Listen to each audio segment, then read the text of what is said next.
example of the states being laboratories of democracy, trying something out in one state that then goes viral and goes national. In terms of prosecution of banks for not living up to their obligations to report cash transactions, which is very important in the prosecution of narcotics and organized crime cases, the big international cartels, because those guys, they don't like to get around the massive amounts of material they're trafficking in, but they won't get far from the cash. So if the banks don't file these reports, it's very hard to bring those cases. So in 1985 was the breakthrough year there, and there were 6 big cases filed against banks for basically failing to report cash, and it was a form of fraud.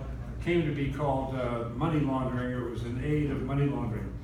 Guess how many of those cases, those 6 cases, were filed in my district in Massachusetts?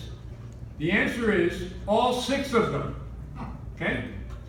So Congress got very interested when it sees that, and one was the Bank of Boston and one was the Bank of New England. These were not fly-by-night little banks. And the Bank of New England went to trial, and the briefs in that case were the national textbooks on corporate criminal liability. Broke new law, made a lot of law. Those were trailblazing prosecutions.